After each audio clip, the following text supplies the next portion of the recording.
Well, welcome back, everybody, to Two Pastors and a Mic. My name is Shannick, And I'm Corey. and we're so glad that you're joining us, whether you're listening or watching. We're so grateful and appreciate you joining us on this journey. We are. We're a little excited today because I just got word this morning that last week we actually had a record number of downloads Yep. for a given week in the history In the of history Two of the Pastors podcast. and a Mic. So thank you for joining us. And I know a lot of our listeners are joining us now from the Netherlands, Yeah. which is crazy. I know last Crazy. week, I think you told me that we had an equal amount of people listening from the Netherlands and America, Yeah. which is Has never mind blowing. happened. Never happened. But we also know the reason why it happened is because we recently were on a podcast with David DeVos.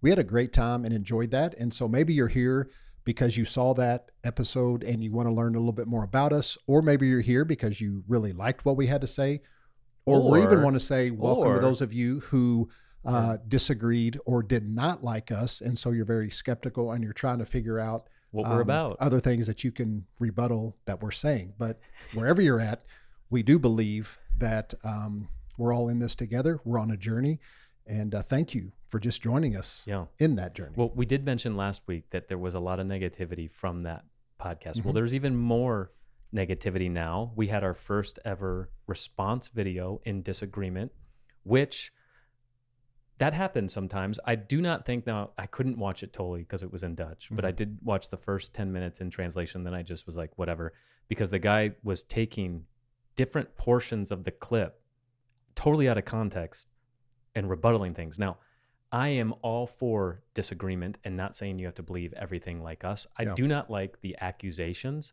of several people in the comments. And this, for our American listeners, this is thousands of views. There's hundreds of comments on the different platforms. Most people calling us New Age, which that was new for me because I had to look up New Age. I'd never heard of it before. And I was like, oh, there's some things on Google's definition of New Age that I agree with and that I strongly disagree with. So there's that. We do believe in Jesus. We're big Jesus people. I do believe in the church. I'm sad with how Yeah. many Christians respond and the accusations and, oh, you're just a false teacher. No questions, no curiosity, just judgment, which is very ironic when you look in the scriptures. There was a group of people that did that, and they were called Pharisees. Not calling any of you all Pharisees if you're looking at skepticism, but our emails are available to you, Corey, at hillcity.tv. If you have a genuine question, I will engage. If you disagree with some of the things that we said, I will engage in that disagreement, not to try to change your mind, but to ask better questions. I love disagreement. It's the accusations that kind of bother me, but I thought that was very, very interesting. I think you should have questions. Thank you if you're willing to go on this journey with us. Yeah. We have 4 years of our process. We've talked about deconstruction. We've been very open and honest about where we are in our faith journey. We are big Jesus guys. I think that people's process, be very cautious what you are dogmatic in, for in another season you might have that belief. That's my big And I think you said the right caveat. word, sad. Yeah, Just for the I was lack of sad a little bit. dialogue, for the lack of curiosity, and being big Ted Lasso people as well. That comment that probably stuck with us more than anything else from his show is be less judgmental, more curious. Yeah. And that's what we've relayed on this show. We've relayed it in our journey. We've relayed it with all of these podcast episodes where we say we're in this room, not necessarily some things that we even will maybe publicly preach in a public platform like a church setting. We're on a journey figuring out how to better follow Jesus and how to express and paint the Father as bigger and better than people even think that he is. And so that's the journey that we find ourselves on. And it's just sometimes sad that there is that accusation or that immediate judgment without truly trying to listen to understand. Mm-hmm. And that's where I'm at with it. Now, there are some questions of some things that we did say that they just flat out agree with, which I think that is fair, because we did say some things clearly that people got upset about. And I think your disagreement in that is fair. I used to live with that disagreement in my upbringing, in my theological training. I now am on different sides of certain arguments, depending on the conversation and the argument. I'm not one to say that I'm always right and have it all figured out. I am one to say that many of the questions against where we are, or the Bible verses that they used, I used to have those same arguments and defenses. I do want to be cautious when we say the Bible clearly says, because they're posting the Bible clearly says this and rebuttal something we say, but we used Bible verses and we didn't use them out of context. Right. And I would say that sometimes people didn't even use them out of context with the rebuttal. So there's a tension in some contradictions that are in your Bible that you have to wrestle with. Yeah. And we talked about that last week. Yeah. And we brought that up. Yeah. And I'm going to err on the side of mercy, which I always do find interesting. What did I say? Brian Zahn just said this week in his sermon.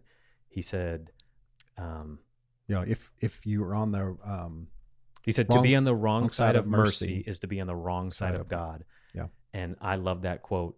I don't know if I would have said it just like that, but I'm going to die on the hill of presenting God as bigger, better, and more loving than we think he is. And which gets us into our podcast episode. Yeah. This whole month, we're going to be talking about love within the context of marriage. Now, I released today a free ebook, February 5th. I've been releasing free ebooks and will be releasing free ebooks every month. The first one was How to Have Success Without Climbing the Ladder. You can still get that. Today's ebook is How to Have the Marriage You've Always Dreamed of, which you might look at me and go, man, you're pretty young. I have been married a decade. I hate asking for marriage advice because what works for you and Mel might not work for me and Julia. Hate asking for it or hate giving it? Both. Both? Okay. Both. It's like I compare it to I'm never going to ask a waiter or waitress what they like on the menu because I don't know their taste buds, right? What they like, what they don't like.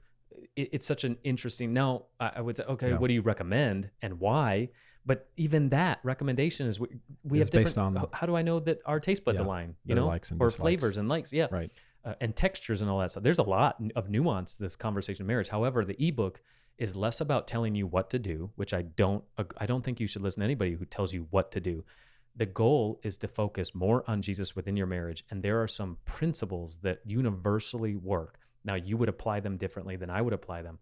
But we go through, on this ebook, we talk about 10 ways how to not suck at marriage. We got date ideas. We got questions. Julie and I came up with 10 questions that we ask each other throughout our marriage. You can take 1 or 2 a week and ask your spouse about it. So there's a lot of fun stuff.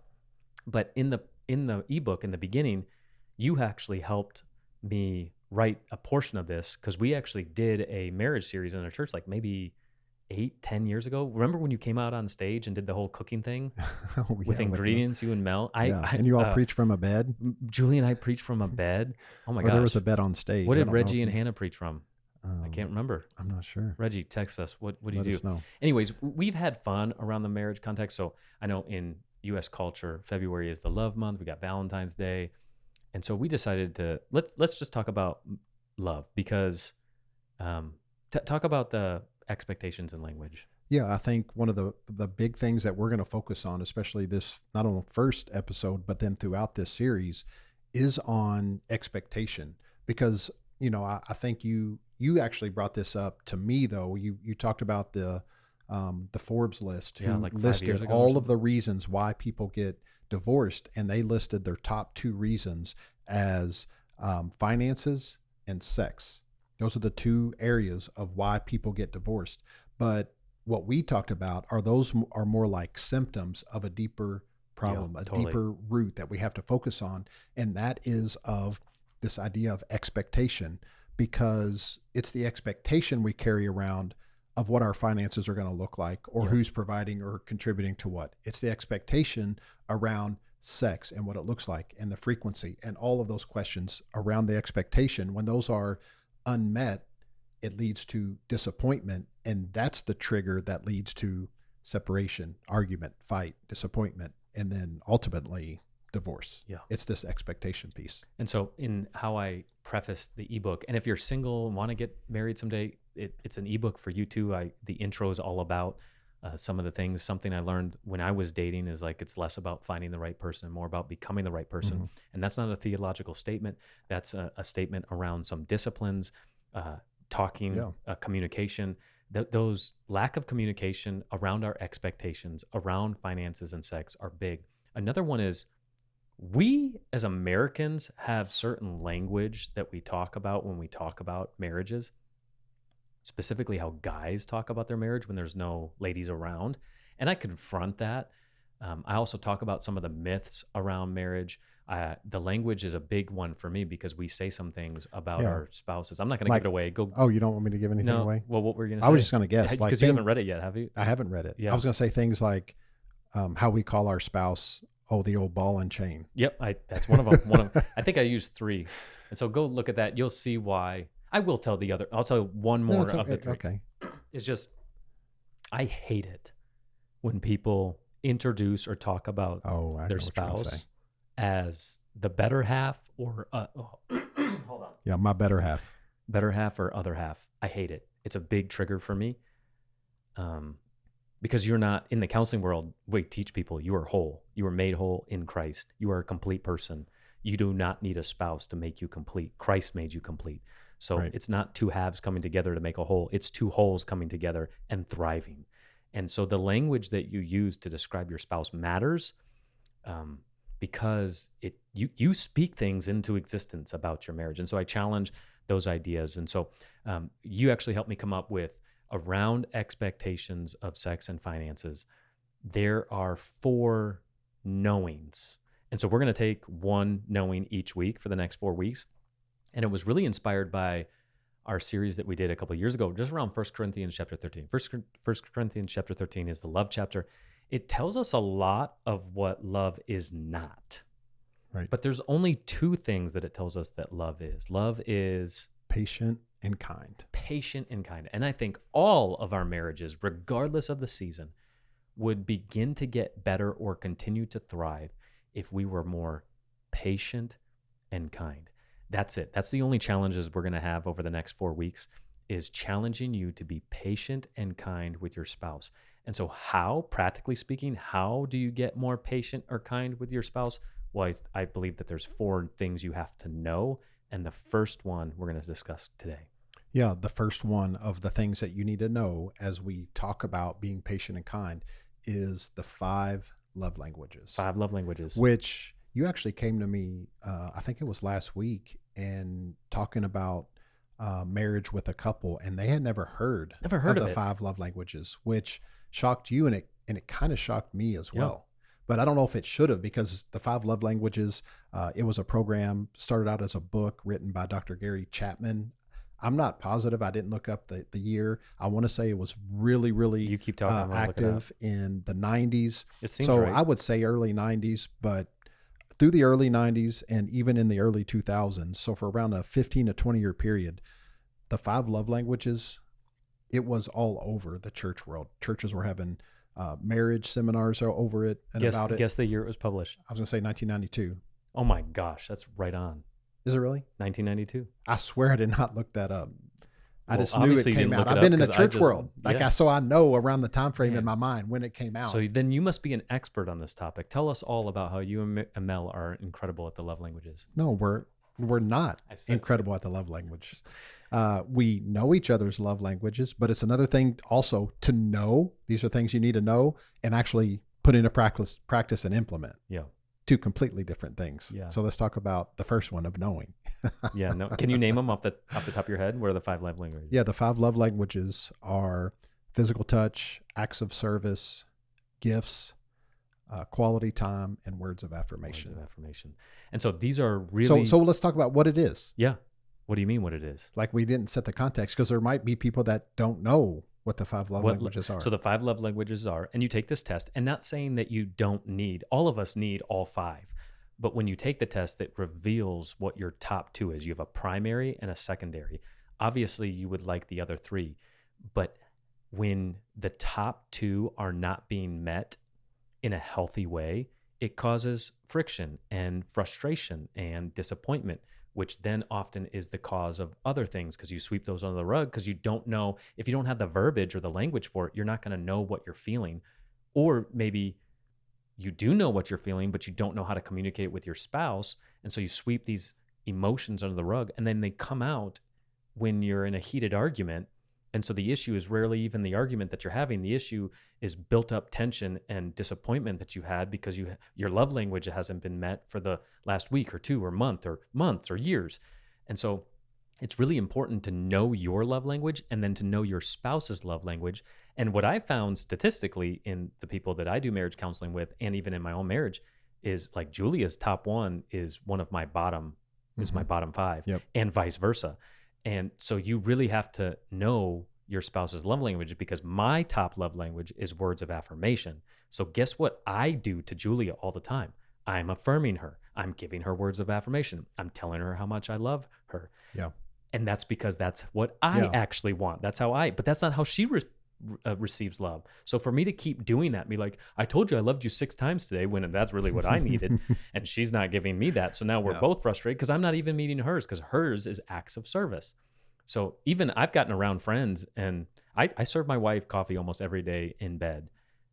And when we go on vacations with people have made comments like, what the heck? Like, you serve her so much. And I'm like, yeah, that's how I know that's her love language. Right. I do a really good job of serving her. And I'm not saying that like without my wife's permission, because I asked her before, knowing we were talking about this. Serve you well. She's like, yeah, you're the best at it. I have made it an intention. And I'll give this caveat. I hate freaking serving. I hate it. There's aspects of it that I love, but I know that it's because it's my wife's love language. I'm going to go out of my way to serve her, because that's how she feels loved. Yep. And so now, Julie, if you're listening, I need more words of affirmation. So you know hers. Does she know yours? She knows mine, but she's terrible at it. Absolutely terrible at it. And we know this. This is attention, and we talk about it. Now I say she's terrible at it. We've had a lot of conversations over the last 2 years, and she has gotten night and day better. Now, there's probably even more emotional trauma in my own life that I need to unpack with my counselor, because it's not enough for me. But I'm very needy. So it's probably an unhealthy. Well, it's back to that patient thing we were talking about, because she's been amazing with it because of that. Yeah, because I'll share my experience. Knowing Melanie is quality time, I try to go out of my way to be at home, to set up opportunities where it's just the two of us, to have that time together, bring up discussion points, talking, because I know she loves that. Now, I'm fine to go off and do my own thing and not spend any time. And I know that she loves me. I love her. Like, I don't need that, but I know she does. Yeah.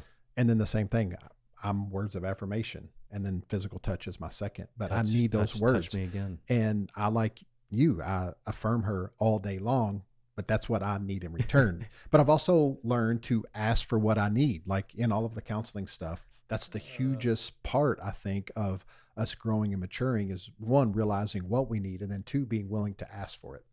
So I will ask for it. But like what you said, a lot of times what she then gives doesn't meet my expectation of what I feel like it should be, how many times I've had to ask for it. Just give it to me without me asking for it. But what I also have to understand is being patient in the process of seeing her give a little. I need to really celebrate that. I just had a moment. If you're watching online, you've seen me lose it. Dude, no wonder we start our podcast episodes for 212 episodes with affirm us. Leave it, which we didn't this time. Leave a review. Leave a review if you haven't. Let us know. Oh, that's us fishing for compliments from probably unmet emotional expectations and trauma. Oh, but you can take this test work in progress at 5lovelanguages.com. Yeah, the number 5. Letter 5. Number 5. Lovelanguages.com. It probably will take you 10 minutes tops. And I think it'd be a great thing to do. And then also have follow-up, do a date night, have discussion around it. And not only discussion around it, ask for ways in which you think you're going to walk out this love language, and if they would receive it as love. Because I can have in my head what quality time means to me. Right. Oh, Mel, we're going to sit down and you love, romances. So we're going to pick a show that's like a romantic comedy, and I'm going to sit down and I'm going to give you an hour or 2 hours, at night. We're going to watch it together. She might be like, no, I don't want that. I want you to take me out, and I want to talk over dinner about our life and this. That's quality time for me. Like, so it's quality time, but then ask and play it out, what it would actually look like for you and for them. Yeah. I think that's so key. So key. Also because physical touch is number 2. And before I got married, I used to think that physical touch was like my top 3. Touch me again. What I learned in marriage is not only am my words of affirmation way more, but touch, that's just because I wasn't sexually active. Like I associated touch with let's have sex. Touch is I don't even think that sex is included in that, because that's an obvious. when I think about physical touch, my favorite thing that Julia does is when like we're out to dinner, either by ourselves or by other couples, and she'll just touch my leg, or she'll put her hand on the back of my head. I love that. Or just like subtle hugs here or there throughout the day, even while we're doing crazy things. Sometimes when I'm cooking, she'll come up from behind and give me a hug. And it's like, those are the things that I do recognize that she does, and she does an amazing job at. That's what physical touch is. And so that information by Gary Chapman, he explains them in great detail. My personal thing is, you don't really need to know the book. I would encourage you, or read the book. I would encourage you to take the test and then have that conversation, because this is the goal: to be more patient and kind, to have better conversations within our marriages so that our marriages thrive, not survive. I love it. That's what I got. All right, Patient awesome. and kind. Yeah, no, I love that. I also want to say this is the first thing in what we need to know. Join us throughout the month as we're going to go into 3 other things of knowing, so that we can be more patient and kind. And if you want to get ahead of it and figure out where we're going, just go download the free ebook, How to Have the Marriage You Always Dreamed Of. You can get it at saintsnotsinners.com, and it'll direct you under the books tabs, or you can go find it on Gumroad. I posted it probably on socials today. You can go find that. It would greatly help you, I believe. That's why I wrote these ebooks, to help you. Yeah. Looking forward to the rest of the month, spending time on this journey with you. So whether you're listening or watching, thank you for joining us. And just remember, you are loved, and there's nothing you can do about it.